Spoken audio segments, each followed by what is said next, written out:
Namaku Pak Diryo, usia 67 tahun. Sejak pensiun 10 tahun lalu, hidupku sederhana saja. Bangun pagi, menyapu halaman, menyeduh kopi, dan menikmati suara azan subuh dari surau kecil di ujung gang. Selebihnya, hari-hari kuhabiskan bersama anakku, Bima, satu-satunya anak laki-laki yang tersisa sejak ibunya berpulang 16 tahun lalu. Bima adalah anak yang baik, tidak pernah membuatku merasa repot atau terbebani. Bahkan sejak kecil, ia yang selalu menemani ke dokter saat lututku mulai sering nyeri. Ia pula yang dulu menyuruhku berhenti kerja dan menikmati masa tua. Rumah ini, rumah kecil peninggalan mertuaku dulu, adalah saksi bagaimana aku dan Bima membangun hidup dari awal. Setiap malam, kami sering makan berdua di ruang makan. Sambil menonton berita, Bima suka bercerita soal pekerjaannya di kantor konsultan. Aku tak selalu paham istilah yang ia sebutkan, tapi aku suka melihat matanya berbinar kalau sedang bicara tentang proyek baru atau presentasi yang sukses. Aku hanya bisa tersenyum dan bilang, "Bapak bangga sama kamu." Namun, semua mulai berubah sejak Bima membawa Rani ke rumah. Dia mengenalkannya sebagai calon istri, seorang wanita muda, pintar, dan modern. Aku lihat cara Rani bicara sopan, senyumnya juga manis. Tapi entah kenapa, saat pertama kali Rani masuk rumah ini, aku merasakan udara berubah sedikit lebih dingin. Bukan karena dia kasar atau angkuh, tidak, tapi lebih karena aku merasa mulai jadi tamu di rumahku sendiri. Hari pernikahan mereka sederhana tapi hangat. Aku menahan air mata saat mengucap doa setelah akad. Dalam hati, aku ingin Bima bahagia. Tapi aku juga sadar, hari itu bukan cuma hari pernikahan. Hari itu juga adalah hari pertama aku kehilangan rumah ini. Sejak Rani tinggal bersama kami, rumah menjadi lebih rapi, lebih wangi, lebih terorganisir, tapi juga lebih sunyi untukku. Bima mulai sibuk membangun kehidupan barunya bersama istri. Jam makan berubah. Ruang tengah sering tertutup karena Rani ingin lebih private.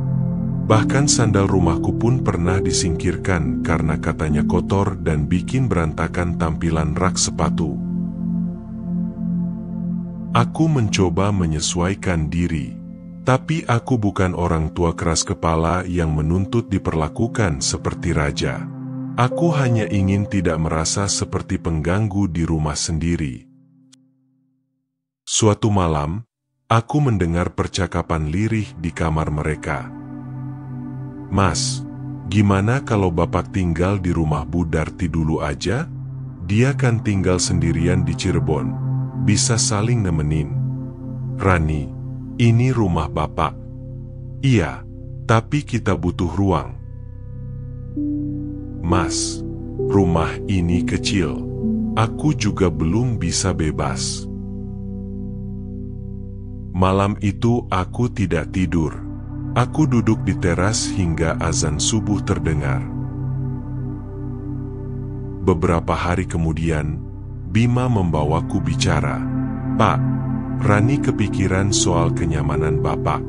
Gimana kalau Bapak istirahat di rumah Bu Darti dulu?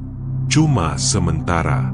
Kita renovasi rumah, jadi lebih nyaman nanti." Aku hanya mengangguk. Bapak ngerti. Padahal aku tidak sepenuhnya mengerti. Renovasi? Atau pengusiran yang dikemas dengan kata-kata manis?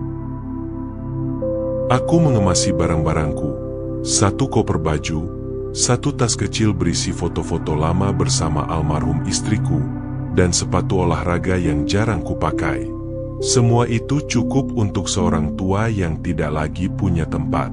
Saat pamit, Rani tersenyum dan berkata, "Maaf ya, Pak, nanti kami sering jenguk kok." Aku menatap wajah Bima, berharap ada penyesalan di matanya. Tapi ia hanya menepuk bahuku, lalu berkata, "Nanti kita video call."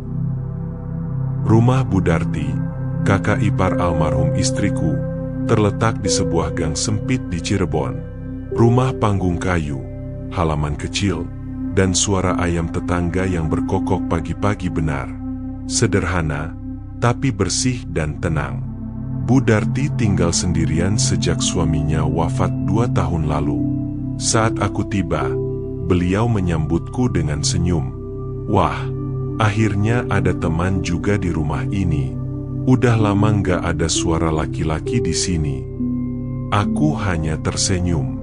Tapi dalam hati, aku tahu, aku bukan sedang berkunjung, aku sedang mengungsi. Hari-hariku di rumah Budarti berlalu lambat. Tidak ada Bima yang mengobrol saat makan malam. Tidak ada suara TV yang ramai. Hanya ada suara jam dinding dan kicau burung di pagi hari. Aku mulai sering termenung, duduk di kursi rotan dekat jendela. Sambil memandang langit, aku mengulang-ulang pertanyaan yang tak terucap. Apa aku sudah tidak dibutuhkan lagi? Hari pertama, aku tunggu kabar dari Bima. Tidak ada. Hari kedua, hanya pesan singkat. "Pak, udah nyampe? Semoga betah ya. Nanti kalau udah tenang, kita video call." Hari ketiga, hari keempat, minggu berganti. Video call itu tidak pernah datang. Justru aku yang akhirnya mencoba menghubungi. Tapi kadang dijawab cepat, kadang lambat, kadang hanya dibaca. Satu malam, aku iseng membuka album foto lama. Ada foto Bima waktu masih kecil, duduk di pundakku, tersenyum lebar. Ada juga foto keluarga kecil kami saat makan malam pertama di rumah itu, hanya dengan nasi dan telur dadar. Tapi semuanya terasa hangat. Sehangat pelukan istri saat masih ada. Sekarang, aku seperti bayangan. Ada, tapi tak dilihat. Suatu sore, aku berjalan ke warung kopi kecil dekat pasar, tempat biasa orang-orang tua bercengkrama. Di sana, aku bertemu Pak Narto, teman lama semasa kerja dulu. Kami saling menyapa dan berbincang panjang. "Aku dengar kamu sekarang tinggal di rumah ipar? Kenapa nggak sama anak aja?" Aku tersenyum getir. Anaknya udah punya keluarga. Rumahnya sempit. Pak Narto tertawa pelan. Rumah mungkin sempit, tapi hatinya yang lapang bisa nerima bapaknya. Aku terdiam. Kalimat itu menancap. Bukan menyakitkan, tapi menyadarkan. Malam itu, aku menulis surat. Surat untuk anakku. "Bima, anakku, sejak kecil kamu tahu, Bapak bukan orang yang banyak menuntut. Bahkan saat kamu tumbuh dan mulai bisa memilih jalan sendiri, Bapak hanya ingin satu hal. Bolehkah Bapak tetap jadi bagian kecil dari hidupmu? Tidak perlu kamar luas, tidak perlu AC dingin, cukup kursi kayu di teras, dan ajakan makan malam seminggu sekali." Tapi ternyata, ruang sekecil itu pun tidak Bapak miliki lagi. Mungkin Bapak memang terlalu tua untuk dunia kamu sekarang. Tapi kalau boleh jujur, Bapak hanya ingin melihat senyummu saat pulang kantor. Itu saja. Jika suatu hari nanti kamu punya anak, semoga kamu tidak merasakan apa yang Bapak rasakan sekarang. Salam sayang, Bapak. Beberapa minggu setelah surat itu kukirim, tidak ada balasan. Tapi aku mulai berdamai. Mungkin memang begini takdirnya. Mungkin Bima sedang benar-benar sibuk. Atau mungkin surat itu menyakitkan untuk dibaca. Budarti memperlakukanku dengan baik. Tapi rasa, sementara, terus menggantung. Aku jadi berpikir, kalau suatu hari Budarti bosan, kemana lagi aku akan pergi? Aku mulai menabung sedikit dari pensiunanku. Rencana awal, kontrakan kecil. Bukan untuk menyendiri, tapi agar aku bisa merasa punya tempat bernama rumah lagi. Meski sendiri, hari itu, aku baru pulang dari masjid. Hari Jumat, aku duduk di bangku kayu depan rumah Bu Darti, mengipasi diri sambil menatap langit. Udara gerah dan pikiran berat. Dalam benakku, aku menghitung hari. Sudah hampir 3 bulan sejak aku tinggalkan rumah itu. 3 bulan sejak Bima menikah. 3 bulan aku menjadi pengungsi di hidup anakku sendiri. Ponselku tiba-tiba bergetar. Sebuah pesan masuk dari nomor Bima. "Pak, minggu ini kami bisa jenguk. Maaf lama nggak kabar. Banyak yang harus kami atur." Aku menatap layar ponsel beberapa detik. Jari-jariku bergetar saat membalas. "Bapak di sini aja, nggak kemana-mana." Hatiku mendadak hangat, bukan karena kata-katanya, tapi karena masih ada sedikit niat untuk datang, walau hanya sesekali. Hari Minggu sore, mereka benar-benar datang. Bima dan Rani turun dari mobil membawa bingkisan. Aku menyambut mereka dengan senyum, meski rasa canggung tidak bisa aku sembunyikan. Rani tampak kikuk, tapi tetap sopan. Bima duduk di depanku, memegang cangkir teh, lalu menatapku dengan sorot mata yang tidak pernah aku lihat sebelumnya, penuh rasa bersalah. "Pak," katanya perlahan, "baca surat Bapak yang itu, susah sekali rasanya." Aku diam. Rani menunduk, lalu berkata lirih, Saya minta maaf, Pak. Saya egois. Saya kira Bapak lebih nyaman tinggal di tempat yang tenang. Ternyata saya yang salah. Saya kira Bapak bisa menyesuaikan, tapi ternyata saya yang gak ngerti apa artinya rumah buat seorang ayah."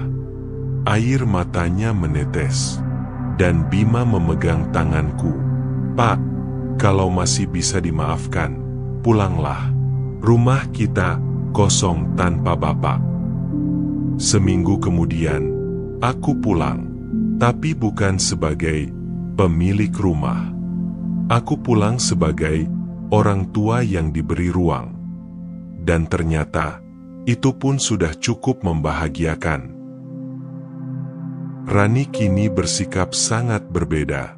Ia membuatkan teh tiap pagi, mengajakku mengobrol, bahkan sering bertanya resep masakan almarhum istriku. Bima juga lebih sering mengajakku ikut dalam percakapan rumah tangganya. Bahkan saat mereka hendak membeli sofa baru, mereka bertanya pendapatku. Aku sadar, aku tidak akan lagi jadi pusat dunia mereka. Tapi setidaknya aku kembali menjadi bagian dari orbit kecil mereka. Dan itu sudah cukup, sangat cukup. Suatu malam, aku duduk sendiri di ruang tengah. Lampu temaram dan udara sejuk. Aku menatap langit-langit rumah sambil berpikir. Dulu aku kira menjadi orang tua berarti selalu dibutuhkan. Ternyata, menjadi orang tua berarti belajar melepaskan dengan sabar. Dan berharap anak-anakmu cukup ingat untuk kembali. Aku tersenyum. Bukan karena semuanya kembali seperti dulu, tapi karena aku berhasil melewati rasa ditinggalkan tanpa membenci. Karena mungkin itu memang tugas terakhir dari seorang ayah, mengalah tanpa kehilangan kasih. Waktu terus berjalan. Aku tetap tinggal bersama mereka, tapi sekarang aku lebih mandiri. Aku membuka jasa kecil servis elektronik di teras rumah. Kadang anak-anak tetangga mampir belajar menyolder, atau sekadar duduk mendengarkan cerita masa lalu. Setiap malam Jumat, aku mengaji bersama Bima di ruang tamu. Rani menyiapkan teh dan kue. Rumah kami tak besar, tapi kini terasa penuh cinta. Dan aku pun tahu, Meski sempat pergi karena merasa tak diinginkan, aku akhirnya kembali bukan karena mereka berubah, tapi karena aku memberi waktu untuk mereka belajar mencintaiku dengan cara mereka sendiri.